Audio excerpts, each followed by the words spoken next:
எனக்கு நடந்த மாதிரி வேறு யாருக்கும் நடந்துடக்கூடாதுன்னு ஜஸ்ட் ஒரு அவேர்னஸ்க்காக தான் இந்த வீடியோ வந்து போஸ்ட் பண்ணுறேன். இதில் நான் யாரையும் ஸ்பெசிஃபிக்காக ப்ளேம் பண்ண போகிறதில்ல. ஜஸ்ட் இந்த மாதிரிலாம் இருக்குன்னு ஒரு அலர்ட்காக தான் நான் சொல்கிறேன். லாஸ்ட் இயரில் ஒரு ப்ராப்பரான diet and healthy lifestyle follow பண்ணுங்கிறதுக்காக நான் ஆன்லைனில் வந்து ஒரு ட்ரஸ்டட் பேஜை பார்த்து என்கொயரி பண்ணேன்.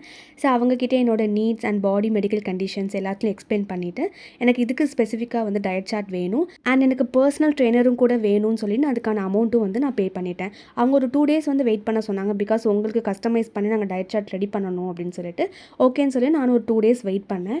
ஆஃப்டர் 2 days நான் டயட் சார்ட் ஓப்பன் பண்ணி பார்க்கும்போது நான் கேட்ட ஸ்பெசிஃபிகேஷனுக்கும் உங்கள் கொடுத்த சார்ட்டுக்கும் கொஞ்சம் கூட சம்மந்தமே இல்லை. நான் ஃபஸ்ட்டே கிளியராக மென்ஷன் பண்ணிட்டேன் எனக்கு இந்த ஃபுட்ஸ்லாம் வந்து பிடிக்காது அண்ட் சில ஃபுட்ஸ்க்கு வந்து எனக்கு அலர்ஜி ஆகும்னு சொல்லிட்டு. ஆனால் அவங்க டயட் சார்ட் கொடுக்கும்போது அந்த ஃபுட்ஸ் எல்லாமே அதில் இருந்துச்சு. நான் இதை பார்த்துட்டு ரொம்ப டென்ஷன் ஆகி உங்களுக்கு கால் பண்ணி கேட்டேன்.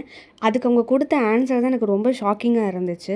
அவனுக்கு என்ன ஆன்சர் சொல்லியிருப்பாங்க அண்ட் அவங்க கொடுத்த டயட் சார்ட் எந்த மாதிரியானதுன்னு சொல்லி தெரிஞ்சுக்கணுன்னா கீழே பார்ட் 2 கமெண்ட் பண்ணுங்கள், நான் ரிவீல் பண்ணுறேன்.